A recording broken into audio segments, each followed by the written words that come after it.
Hey everyone, welcome to Tent Talk, the Farmers Market podcast. This podcast is all about farmers markets, how to increase your market business success while providing people with fresh food. Farmers markets are essential. Whether you're a farmers market manager or a small farmer or food maker selling at farmers markets, you have found just the right podcast. This week on Tent Talk, we're talking about how to relocate your farmers market temporarily to make way for a special event or accommodate conflicts with your venue. Hey everyone, I'm one of your hosts, Bridget Myers. I'm a longtime farmers market manager and education coordinator at Farmers Market Pros. And I'm Kat Fields-White, Director of San Diego Markets, still an active Farmers Market Manager, founder of Farmers Market Pros, and host of the Farmers Market Pros community. And I'm Justine Marzoni-Mead, Tent Talk producer and marketing director for Farmers Market Pros. Today's episode of Tent Talk, the Farmers Market podcast, is supported by MarketWurks, providing a single, multifaceted tool to manage your markets, schedule your farmers and vendors, create market maps, and maintain up-to-date data on attendance, space rent, sales, and more. This is a perfect tool for redesigning a market when you need to make a temporary move and keep things running smoothly all season long. Click the MarketWurks logo on the resource page at farmersmarketpros.com to get started today. Welcome back to Tent Talk. This week we're chatting about how to successfully relocate your farmers market temporarily when your venue is hosting a special event, a construction project, or when some other conflict comes up. You know how disruptive it feels to some participants when a booth is moved 10 or 20 feet. So how do you move your whole market without everyone losing their minds? Here's how we do it. Only some of us lose our minds. Yeah, some people lose their minds. Some people do, for sure.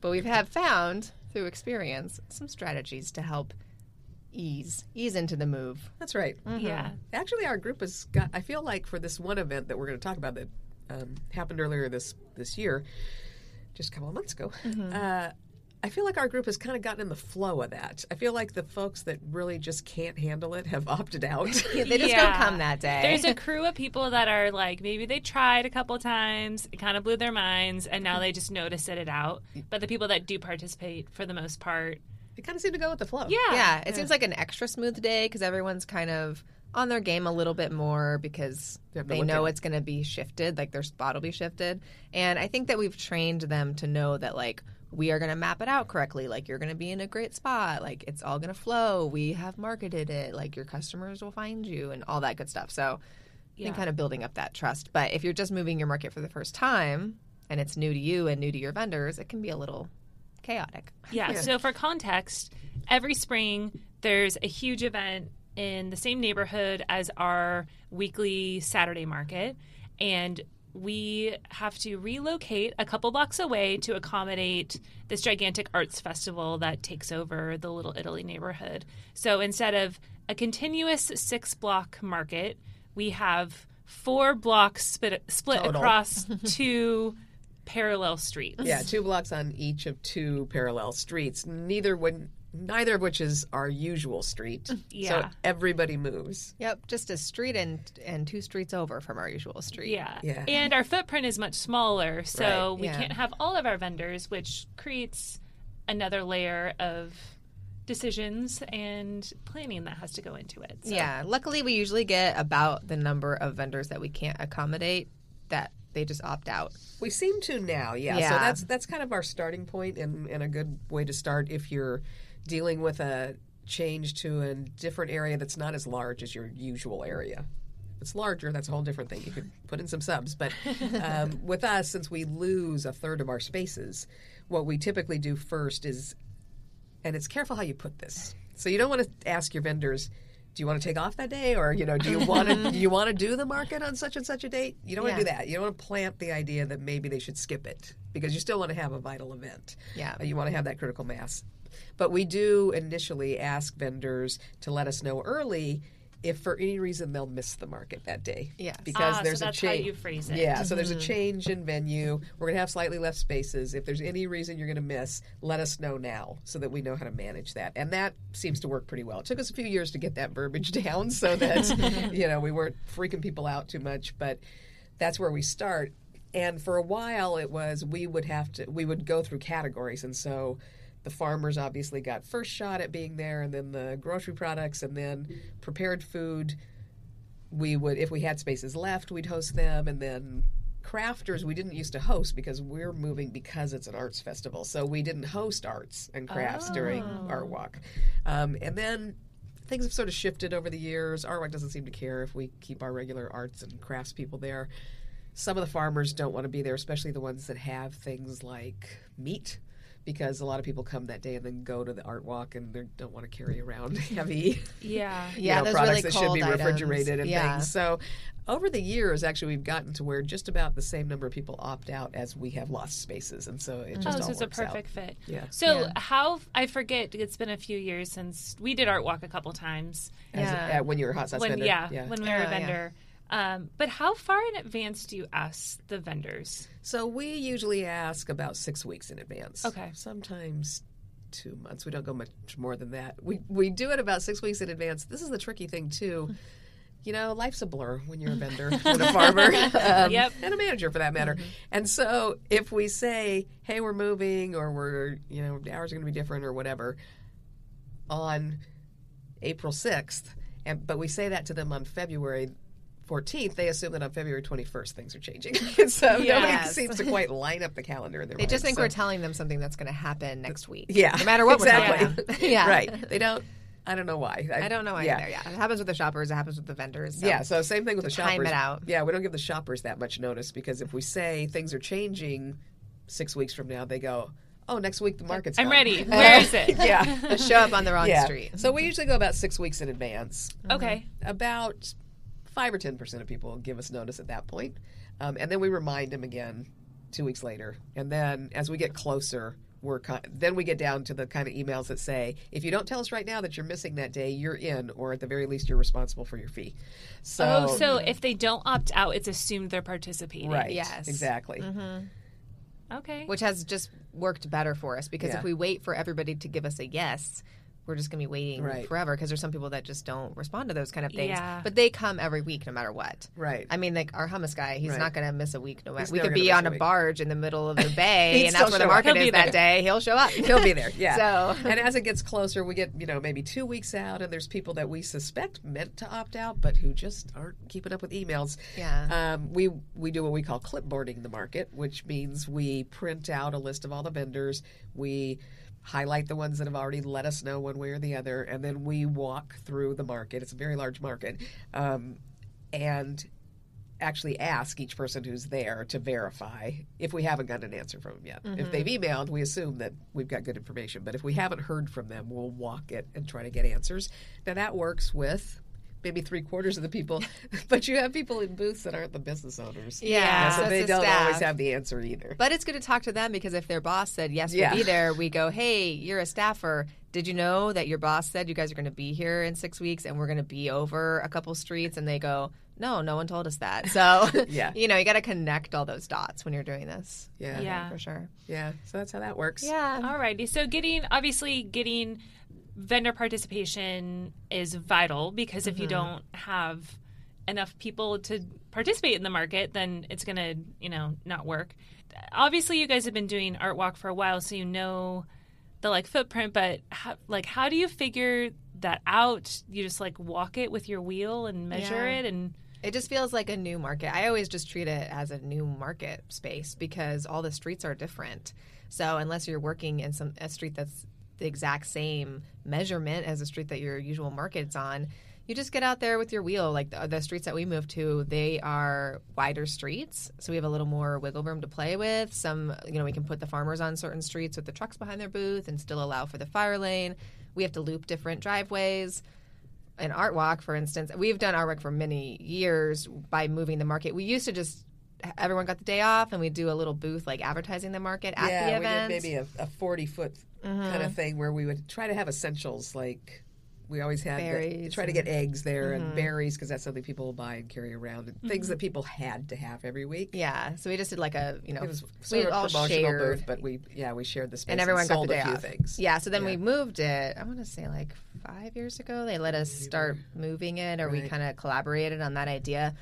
So we moved it over to the new streets, and then recently they put in like bollards on the street for the bike lane that they just put in. And so that was something else that was tricky. The city ended up taking those bollards out, but before we knew that, we were measuring the street around there. So I just treat it like it's a brand new market space, and I mark the curb. We use permanent marker on the curb. I don't know if that's that's not always accessible to everybody in their footprint, but just get that all ticked off. Make a lot of notes on the map. With painter tape. Yeah, you can use that if you can't put permanent marks. We do also work off of our existing maps, so we can't, especially because it's split between 2 blocks. It's not like we can just move the whole thing parallel and leave everybody in the same spots. But what we do try to do to the greatest extent is move people in pods. So you might not be in your usual spot, but there's a good chance you'll be near the other farmers or the other vendors that you're typically placed near on an ordinary Saturday. You get a little comfort, buddy. It seems to lessen the blow if you're next to your neighbor that you usually are. Yeah, because you've already developed that relationship. You like each other. You're used to maybe keeping an eye on each other's booths while you take a bio break. Yeah, you might have each other's phone number where if something happens, you can call them. Yeah, it's a nice way to kind of ease the anxiety of moving spaces. But on the other hand, we get a lot of feedback from vendors and farmers that are like, well, that was cool. I got to meet some new people at the market because usually I can't leave my booth, so I didn't even know that there was this cool juice vendor. Or I've heard about Maya's cookies, but I've never made it down to her booth. It was great. She was my neighbor at this event. So just, that's kind of cool to see too. But yeah, I think giving everybody somewhat of a similar group in your new space can help if you can manage that. It's depending on booth size. If your vendors and farmers have different booth sizes, you might have to work around that, and then they can't be next to their usual buddy if you're shifting sizes or looping driveways or all those things. Right. Yeah. And you brought up an interesting, or you were talking about why you do this event. What is the thought process behind not just taking the day off? Not just taking the day off, because it is, it is a big... It's a big project. It's a big pain in the butt, and it's big financial impact because we have to get additional permits, and we lose a bunch of our vendors. But we actually have to have more staff because it's harder to let everybody know where they're going. So that's tricky. And we've considered, this would be a good excuse to take a day off. But just like the reason that we're open rain or shine, we've got people that are in the habit of doing their grocery shopping at the market, and if we're closed for a day and they have to go to a supermarket instead and find out that it's easier to park there and they only have one cash register to deal with, we don't know who knows if they'll come back. So we try to cater to the habits that our grocery shoppers have and not give them the opportunity to try something different. And I think the first year that we were like, okay, we're going to be open this year, we made it happen. We moved over a couple of different streets. We've had some different configurations. Our shoppers were so grateful. They were like, oh my gosh, you're open. I'm so excited. I always hate Art Walk Week because I can never get my groceries. And I'm really glad that I can come get my essentials, my basics, and see some new vendors and stuff while Art Walk is happening. So the shoppers are really appreciative because that's what they do their weekly grocery shopping. You can't just be closed. So our regular shoppers are happy. And also we found that people who come, they don't necessarily even shop that day, but people that come out for Art Walk and see the farmers market, some of those folks don't even realize there is a farmers market until that day when they come out. And so we see a lot of bounce back the weeks following Art Walk in terms of new shoppers that had never been there before but kind of took a peek, walked through on the way to Art Walk when they came out for that event, and then loved what they saw and will keep coming back. Yeah, I did notice that in the info booth a couple weeks ago during Art Walk, and we had especially a lot of people that were like, oh my God, you accept EBT here? That seemed to be a big light bulb that went off for a lot of new shoppers that had never been through the market before. So there is a really great, cross-promotional opportunity and a way to extend your audience, meet new people. There's thousands of new people coming into the neighborhood, so it makes sense. Makes so much sense. Stay open. Yeah. And of course, the other thing that happens, and this is funny because every time we've ever had to move a vendor, this happens. Vendors and farmers get attached to their pods, their neighbors, and to their spot. And there's a lot of farmers and vendors that in their heads they think, oh, if they move, even 20 or 30 feet, much less down the block, their shoppers won't find them. But in traditional retail, you would never leave the same product in the same space over and over and over, week after week, because people just zone out then. They go to what they're used to, they kind of have their little blinders on, or they're looking at their phone while they're on their way to their destination. They don't see what's around them. Whenever you move somebody, invariably shoppers will say, oh my gosh, are you new at the market? This is great. I love this product. And, this is somebody who's been there consistently for 3 years, but the shoppers never noticed them until we move them to a different location. So there's a lot of that happens at a special event. All of a sudden, shoppers are noticing, even our regular shoppers that are there every week are noticing new vendors that they've never noticed before. Yeah, definitely some rediscovery. Yes, I mean, we heard that on our walk too. People were like, oh, you finally got like this plant guy that I love. And it's like, he's been here for 6 years.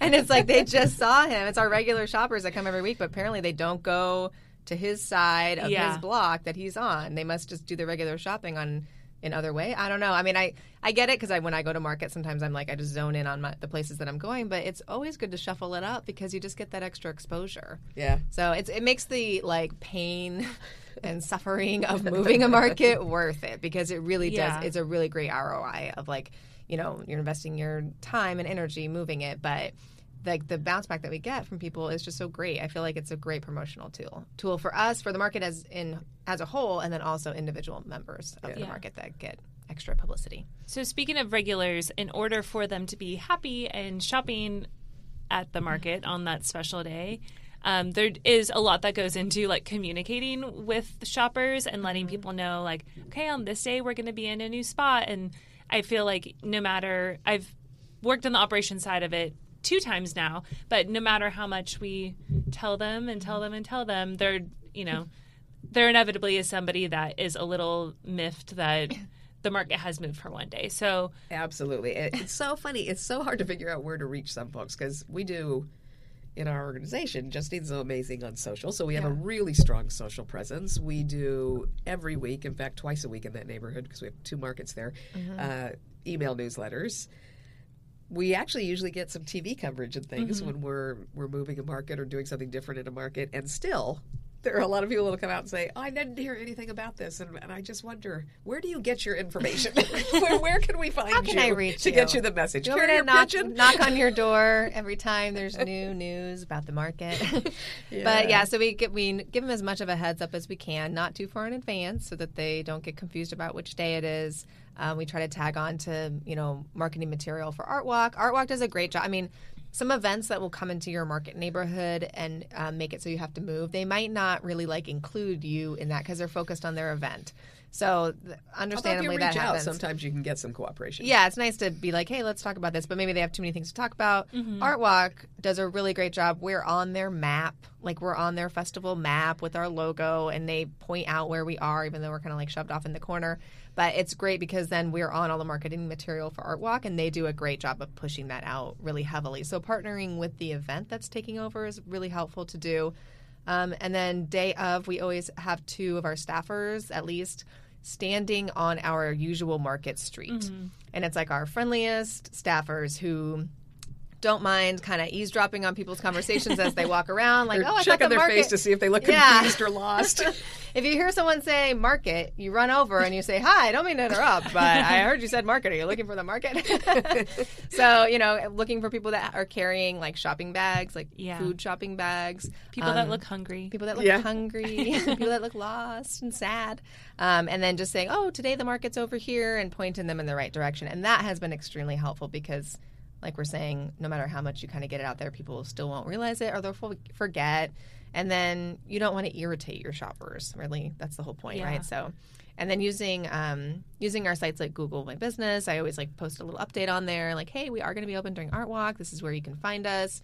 You can make a post on Yelp. Just using all those sites that people might be finding information about your market for the day. Yeah. Also, the day of, our super friendly, helpful staff that was on our regular location spot. They also connected with Art Walk's employees, and there was an Art Walk had an info booth, so they kind of said hey, if you have anybody asking where the market is, this is where they are.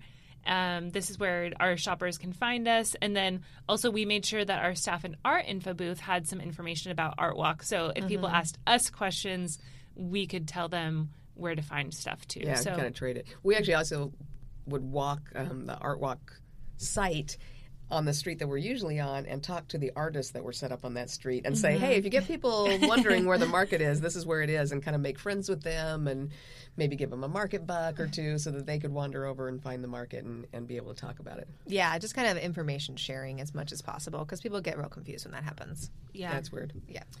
I mean, if you're relocated for a longer period, like you're going to be gone for a couple of months because there's a construction project or something, those folks are not so inclined for cross-promotion, but sometimes there's an opening there to make an appeal to them to give you some financial support to do more marketing to let people know where you are. So during a construction project, sometimes either a civic organization or a developer is willing to give you some help. You know, they're putting you out. They're kind of changing your process, and so you can ask them for a little boost, a little bonus, a little sponsorship to get the word out. Yeah, I think we've talked about this on a podcast before, but when we moved our big market over one street for what was supposed to be 18 months and turned into 3 years. When that started, I know when they put the fences up on our usual Market Street, we had a banner up there. And we just said, we're going to hang our banner here. And it just says, like, the market's over here with an arrow. It didn't stay up the whole time, but they were like, of course, like, that's fine. Just hang that there. Because then people wander over to our typical Market Street. And even if it's one street away and you can, like, hear it and see it if you just use your, like, long-distance vision and smell and hear the music, you know. No judgments, but sometimes people can't figure it out even though it's one street away. So use the tools that you can to point them in the right direction. And a sign is a great way to do that. And then it's up there all week, and so people are reminded, okay, on Saturday it's going to be one street over. Yeah. And that was helpful. Yeah.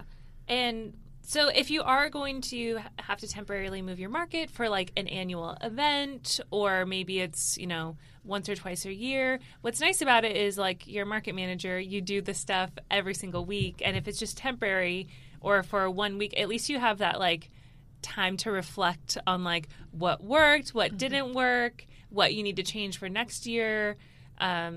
Yeah, I feel like this has gotten way easier. We've definitely gotten a better routine down now that we've done it a few times because we have taken notes and we keep records of the map each year, and then we can kind of just translate that into next year. Yeah, well, what happened, especially recently, is that Art Walk was scheduled for April 2020, and so obviously that got canceled. Yeah. So we were all prepared. We were already in the works to get that all done on our side. That got canceled, kept getting pushed and pushed. Festivals weren't allowed to happen. And so October 2021, that just happened to be a time when the city would allow festivals again. And so they scheduled Art Walk for October, which is not their usual month. They do it. They had it in October. We moved the market. We were definitely very rusty at moving a market. We have a new, fantastic on-site market manager, Alicia, and so she had never done an Art Walk with us before. And so we went out there and walked the street and did a lot of mapping. She was like nervous, and it was the first time that we moved a market. It went so smooth. It was great. It worked out. And then they had it again just this past April, and they're going to keep doing it just in April. But it was nice. We had kind of a shorter time span between the two, so it was a little more fresh in our mind. Yeah. And so this past April was like, we got it. Like easy piece of cake. We can do this every 6 months. Except for my block. Except for poor Justine. My block was a mess. Oh, no. You know. Just one little thing. Just one little thing, but it was great. We didn't tell Kat already. We'll tell you on your deathbed, Kat. Whoa. I want a nice, peaceful transition. I don't want to. We're going to tell you all of our secrets. More threats about these deathbed stories. All of our market secrets are coming out. But it was great. I mean, it was pretty smooth, and it was nice that we kind of got the hang of it. So if you're in a space that's used for annual events, hopefully not too many because that's disruptive. But if you have to move your market every once in a while, please take copious notes. That super helped us. We took a ton of photos, like wide shot photos before the market set up, when it did set up, because you think you're going to remember, and you do not. You do not remember if like this person's tent was close to this gutter, or is that gutter too close? Like, did they put their tent legs on the sidewalk, or was that weird? Like, was this tree too low? Like, because there was a tree that was, like, smashing this guy's tent in October, and we remembered that. And so we were going to shift it over, and then we just ended up talking to maintenance, and they trimmed the tree back a little bit. Oh. So maybe they'll do that, maybe not. Maybe you put somebody with a shorter tent, or you space them out differently. So or, like, what light posts have electrical access or exactly. Stuff like that. Yeah, for sure. Remembering about the bike bollards and making sure that the city's going to take those out. So, I mean, it's just take a lot of pictures, take a lot of notes, because unlike a weekly market where it's like really repetitive and you know a lot of that inside and out, an annual event will like flutter out of your mind as soon as it's over. So that's my advice to anyone who has a reoccurring annual thing that they need to move their market for. Yeah. And one more thing is, like, it's nice if your market does have to move a little bit, like we move just like right out of this like little bubble that we're in. But it gives us the opportunity too to like make friends with like businesses 2 blocks away, where usually it's kind of out of our purview of like, okay, well, whatever. But it's a chance to make friends with new people and be like, hey, I know we're a couple blocks away, but send people here on Saturdays, or if people ask about the market. It just gives you that like extra opportunity to expand your bubble a little bit. Yeah, for sure. We ended up in front of a 7-Eleven that's on the other block, and the whole staff there was so sweet, and they're like, oh my gosh, like we wish that the market was on our street all the time. We love this market. Like, we got a taco. And then a bunch of our vendors were going in there and buying ice.